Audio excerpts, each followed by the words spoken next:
বিসমিল্লাহির রহমানির রহিম। সালাম জানাচ্ছি আপনাদের সকলকে। সালামুন আলাইকুম। ভিডিও দেখছেন কিয়ম কোরআনিক মেসেজ ইউটিউব চ্যানেল থেকে। আজকের ভিডিও থেকে আপনাদের স্বাগত জানাচ্ছি, শুভেচ্ছা জানাচ্ছি। দেশ এবং প্রবাসে যে যেখানে আছেন, আশা করি কোরআনের পথে আছেন। আজকের প্রসঙ্গ শবে কদর সম্পর্কে কোরআন কি বলছে, অনেকেই ব্যাপারে প্রশ্ন করেছে। ধন্যবাদ আপনাদের সকলকে। কদর সম্পর্কে জানতে হলে আপনাদের সবে কদরের অর্থ জানতে হবে। লাই শব্দের অর্থ হলো রাত্র, আর কদর শব্দের অর্থ হলো বিধান, বিধানের রাত্র। সূরা কদর 1 থেকে পড়বেন, আয়াত 1 থেকে পড়বেন। আল্লাহ বলছেন, একে আমি নাজিল করেছি কদরের রাতে, অর্থাৎ কোরআনকে। আল্লাহ নবীকে সম্মান করে বলেছেন, আপনি কি জানেন এই কদর কি, কদরের রাত্র কি? আল্লাহ নিজেই আবার উত্তর দিয়ে বুঝিয়ে দিয়েছেন যে এই রাত্র হলো 1000 মাসের চেয়ে উত্তম। এ রাতে ফেরেশতা নাজিল হয়, রূহ নাজিল হয়, এবং তাদের কর্মকাণ্ড চলতে থাকে সকাল পর্যন্ত আল্লাহর হুকুমে। কথা ছিল যে শবে কদর মানে বিধানের রাত্র। সূরা দুখান 3 থেকে 4 নম্বর আয়াত, আল্লাহ বলছেন এই আশীর্বাদপূর্ণ রাত্রে কোরআনকে নাজিল করেছে। তার মানে এখানে যে আয়াতগুলি বলছি, এখানে বলা হয়েছে যে কোরআন নাজিল হয়েছে। আল্লাহ এখানে সারা রাত্র জেগে ইবাদতের কথা বলে নাই, শবে কদরের পরিচয় করিয়ে দিয়েছেন সালামুন আলা মুহাম্মদকে তথা আমাদেরকে। সর্বপ্রথম ওহী কোরআন এসেছিল হেরা গুহায়, আমরা সকলেই জানি। কিন্তু এর কোনো সত্যতা নেই। আর এই সর্বপ্রথম কোরআন এসেছিলেন হেরা গুহায়, এটা শবে কদরের রাত্র ছিল, এটারও কোনো নির্দেশনা নেই কোরআনে। আল্লাহ জানেন কবে, কখন, কোথায় নবীর কাছে ওহী এসেছেন। ওহী এসেছিলেন সেটাই শুধু আমরা জানি, এটাকেই বিশ্বাস করতে হবে। এবং এই ওহীর সমষ্টি হলো কোরআন, এটাই আমাদের বিশ্বাস করতে হবে। বাবানরা, আজকের সমাজের মোল্লারা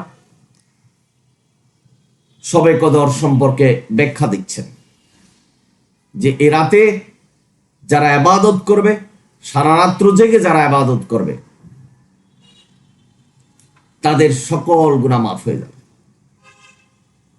প্রশ্ন আপনাদের কাছে, যারা চুরি, ডাকাতি, রাহাজানি, খুন, দর্শন, ব্যবসায় অসাধু, মানুষকে অত্যাচার করা, অন্যের জমি দখল করে যারা বড়লোক হচ্ছেন, চাকরিতে বসে সুদ ঘুষ খাচ্ছেন, অন্যের অধিকার হরণ করছেন, তাদের কি আল্লাহ মাফ করে দেবেন? আল্লাহ কোরআনে বলছেন, আত্মার জগতে আমরা প্রতিশ্রুতি দিয়ে এসেছি যে আল্লাহকেই শুধু মানব। এই দুনিয়াতে আল্লাহ আমাদের পাঠিয়েছেন পরীক্ষা দেওয়ার জন্য সিলেবাস কোরআন, এবং আল্লাহ বলেছেন কোরআনের মানদণ্ডে জয়ী হতে হবে জাহান্নামে যদি না যেতে চায়, অর্থাৎ যদি জান্নাতে যেতে চায়। কোরআনের মানদণ্ডে আমাদের জয়ী হতে হবে। আমরা পরীক্ষা দিচ্ছি। তাহলে শবে কদরের রাত্রে সারা রাত্র ইবাদত করলে সকল গুনাহ মাফ হয়ে যাবে, এই ধরনের নির্দেশনা কোরআন নেই। শবে কদরকে আমাদের খুঁজতে হবে। আমাদের প্রচলিত মোল্লারা বলছেন যে রমাদান মাসের শেষ 10 দিন বেজর রাত্রগুলি আল্লাহ এই ধরনের নির্দেশনা দেয়। কবে কদর, কোন রাত্রে, এটা আল্লাহ যদি আমাদের না জানান তাহলে আমরা জানবো কিভাবে? সকল মোল্লাদের সর্বসম্মতিক্রমে 27 তারিখে শবে কদর, এবং এটা কি উদযাপন করা হচ্ছে। কোথায় পাবেন? আল্লাহ যদি এই শবে কদরে ইবাদতের কথা বলতেন, তাহলে আল্লাহ নির্দিষ্ট করে দিতেন যে 27 তারিখ। আমাদের খুঁজতে হতো না যে 21, 23, 25 এবং 27, 29 রাত্র, এই বেজর রাত্র, জোর এবং বেজর রাত্রের কি পার্থক্য জানবে? আল্লাহ এই শবে কদরকে খুঁজে ওই রাত্রে ইবাদত করতে হবে এই ধরনের নির্দেশনা কোরআন দেয় না, এবং নির্দিষ্ট করে 27 তারিখই শবে কদর এটাই আমাদের মানতে হবে এই ধরনের নির্দেশনা কোরআন দেয়, এবং এই রাতে ইবাদত করতে হবে এই ধরনের নির্দেশনা দেয়। ইবাদত করলে আগের এবং পিছনের গুনাহ মাফ হয়ে যাবে এই ধরনের নির্দেশনা দেয়। সূরা হাজ 71 নম্বর আয়াত আল্লাহ বলছেন, যার সনদ নেই, যার দলিল নেই, এই ধরনের কোনো ইবাদত অনুমান ভিত্তিক করা যাবে না। তাহলে এখানে দুটা একসাথে হচ্ছে, একটা হলো আল্লাহর কোরআনের আয়াত অস্বীকারী যদি অনুমান ভিত্তিক কোনো ইবাদত করে, এবং আরেকটা হলো আল্লাহ বলছেন কুতিলাল কাররাসুন, যারা অনুমান ভিত্তিক কোনো ইবাদত করে তারা যেন ধ্বংস হয়। আল্লাহ বলেছেন, আমার কথা নয়। সুতরাং ভাই বোনেরা, আমি যতটুকু কোরআন গবেষণা করে পেয়েছি যে কদরের রাত্রে ইবাদত করতে হবে এই ধরনের কোন নির্দেশনা কোরআন দেয় না। একটা উদাহরণ দিলে ভালো বুঝতে পারবেন। আপনি বা যারা বিসিএস পরীক্ষা দিয়েছেন বা অন্য যে কোনো পরীক্ষা দিয়েছেন, আপনার রেজাল্ট হবে পরীক্ষার দিন আপনি খাতায় কি লিখেছেন তার উপরে। যেদিন বিসিএস পরীক্ষার ফল দিবে, রেজাল্ট দিবে, সেদিন যদি আপনি কান্নাকাটি করেন কোনো পার্থক্য আসবে না, আপনার যা লিখেছেন তার উপরে রেজাল্ট আসবে। ঠিক তদ্রূপ আল্লাহ বলছেন এটা বিধানের রাত্র, আল্লাহ কার্য করবেন, কিভাবে দুনিয়া পরিচালনা করবেন, মানুষের জন্য কি হুকুম দিবেন, কার হায়াত কতটুকু, কে জান্নাতি কে জাহান্নামী, এগুলি আল্লাহ নির্ধারণ করবেন। এটা বিধানের রাত্র। সুতরাং ওই দিন যদি আপনি কান্নাকাটি করেন তাহলে কি আল্লাহ আপনার ভাগ্য বা আপনার এই ক্ষমা করে দিবেন এই ধরনের নির্দেশনা কি দিয়েছে?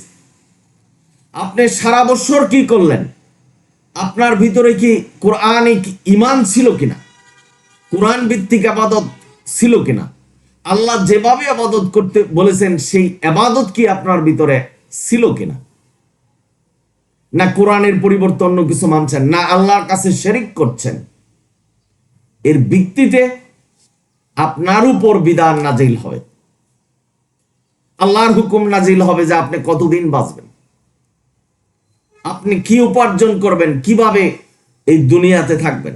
এটা আল্লাহর কার্য, একদিনের ব্যাপার নয় বা ওই রাত্রের ব্যাপার নয়। আল্লাহ আপনার জীবদ্দশায় আপনি কি করে গেছেন এই ইন্টিয়ার ব্যাপারটা অ্যানালাইজ করে বিধান দেবেন।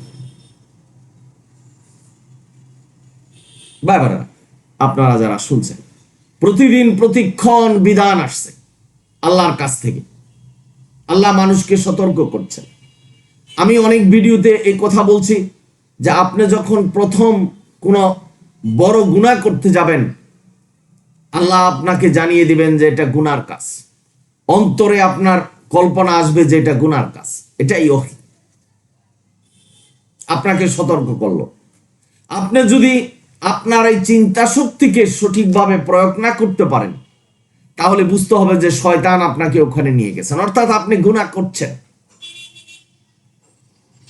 বাবারা, আপনারা যারা শুনছেন, সুতরাং এই শবে কদরের রাত্রে সারা রাত্র জেগে ইবাদত করলে সমস্ত গুনাহ মাফ হয়ে যাবে এই ধরনের কোন নির্দেশনা কোরআন দেয়। আল্লাহ নবীকে শবে কদর সূরায় কদরের রাত্রকে পরিচয় করিয়ে দিয়েছে।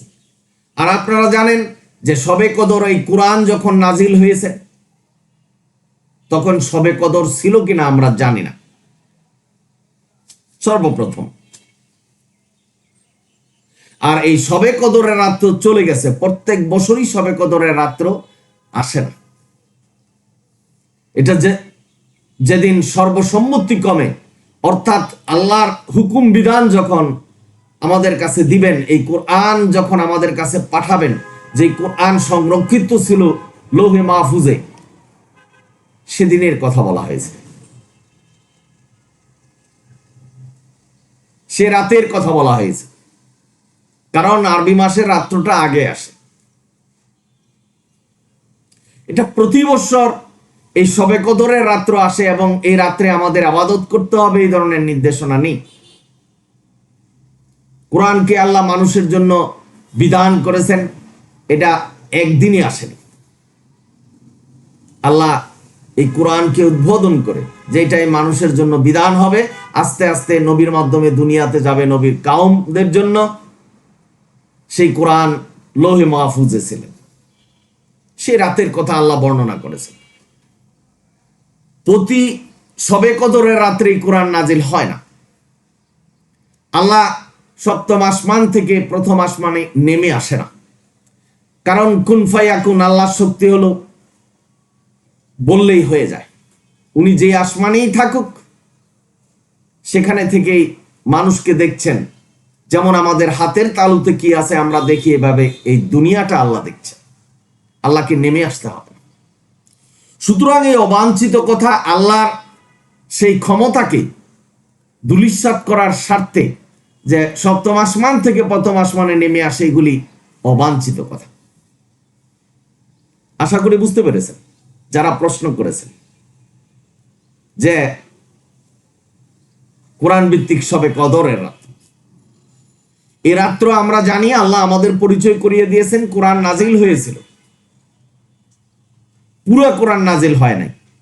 কোরআন আল্লাহ বিধান দিবেন, সেই বিধানপূর্ণ কোরআন লৌহ মাহফুজে সর্বসম্মতিক্রমে সেখানে রেখেছিলেন ফেরেশতাদেরকে নিয়ে।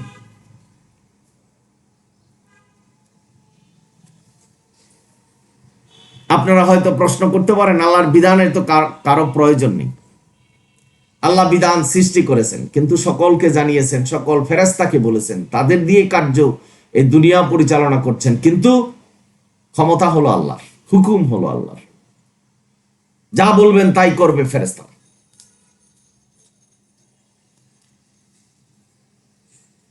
ভাইবোনেরা, আল্লাহ সম্পর্কে এই ধরনের প্রশ্ন করতে পারবেন না।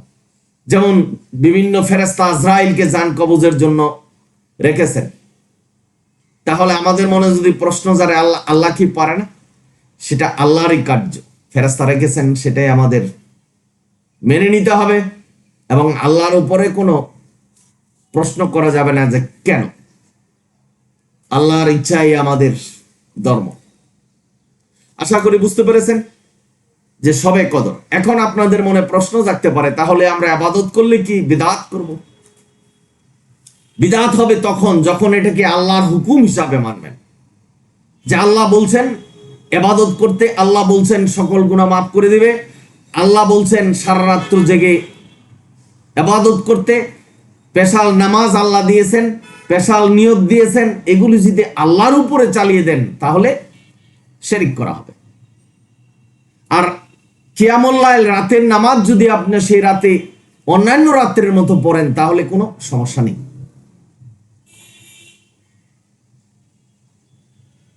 যে এটা যদি ইসলাম ধর্মে নিয়ে যান, যে এটা আল্লাহর হুকুম, এটা করতে হবে, তাহলে শিরক করা হবে।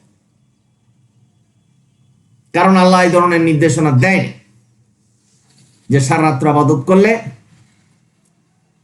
গুনাহ মাফ হয়ে যাবে। গুনাহ মাফ হবে, আল্লাহ নির্দেশনা দিয়েছেন যে ফিরে আসো, তওবা করো, যে কোনো সময়, যে কোনো মুহূর্ত তওবা করো, আল্লাহ ক্ষমা করে দিবেন। আল্লাহ বলছেন যে তোমার পাপগুলিকে পূর্ণে রূপান্তরিত করা হবে। মানুষের কাছে এটা প্রচার করছেন না যে আপনি যত পাপই করছেন, সম্পত্তি দখল করেছেন মানুষের, এগুলি ফেরত দিয়ে অসাধু ব্যবসা করবেন, এই ব্যবসা বন্ধ করে দিয়ে মানুষের কাছে ক্ষমা চেয়ে আল্লাহর কাছে ক্ষমা চান, ক্ষমা হয়ে যাবে, এই ধরনের ওয়াজ না। যে শবে কদরের রাত্র পালন করুন, সারা রাত্র ইবাদত করুন। এমন অনেক লোক আছে এই শবে কদর পালন করে তারা জানে যে গুনাহ মাফ হয়ে গেছে, আগেরও পিছনেরও, আবার গুনাহ করবেন, আগামী বছর আসবে আবার শবে কদর রাত্রে কান্নাকাটি করবে, গুনাহ মাফ হয়ে যাবে, উৎসাহটা পাচ্ছে। আল্লাহ বলছেন তওবা করো, তওবা করলে আমি ক্ষমা করে দেব। যা সম্পত্তি দখল করেছো, মানুষের অত্যাচার করেছো, তাদের কাছে ক্ষমা চাও, আমি ক্ষমা করব। আল্লাহর এই প্রচারণা প্রচার করছেন না, 24 ঘন্টায় আমরা ইবাদত করছি। কোরআনের ঈমান যদি আপনার ভিতরে থাকে, কোরআনের বিধান যদি আপনার ভিতরে থাকে, আর আকিমুস সালাত এই বিধান যদি ছায়ার মতো অনুসরণ করেন, অর্থাৎ আপনি ঘুমিয়ে থাকবেন ইবাদত হবে, কৃষি কাজ করবেন ইবাদত হবে, চাকরি করবেন ইবাদত হবে, হালাল রুজির জন্য দৌড়াবেন ইবাদত হবে। অর্থাৎ আমরা 24 ঘন্টায় ইবাদত করছি, কিন্তু কোরআনের বিধান এবং কোরআনের ঈমান আপনার ভিতরে থাকতে। আশা করি বুঝতে পেরেছেন যে কদরের রাত্রে আমাদের সারা রাত্র জেগে ইবাদত করতে হবে, এই ধরনের নির্দেশনা আল্লাহ দেয়। আমি আবারও বলছি, ইবাদত আপনারা সবে কদর কেন প্রতি রাত্রেই করতে পারেন, কিন্তু এটা ইসলামের বিধান হিসাবে নয়। আমাদের যার যার ইবাদত হিসাবে, নফল ইবাদত হিসাবে যে কোনো রাত্রে করতে পারবেন, একটা নির্দিষ্ট রাত্র নয়, প্রতিটা মুহূর্তেই করতে পারবেন। আপনারা সকলেই ভালো থাকুন, সুন্দর থাকুন এবং শান্তিতে থাকুন। যদি ভিডিও ভালো লাগে সাবস্ক্রাইব এবং শেয়ার করবেন। অনিল হামদুলিল্লাহ রাব্বিল আলামিন। সালামুন আলাইকুম।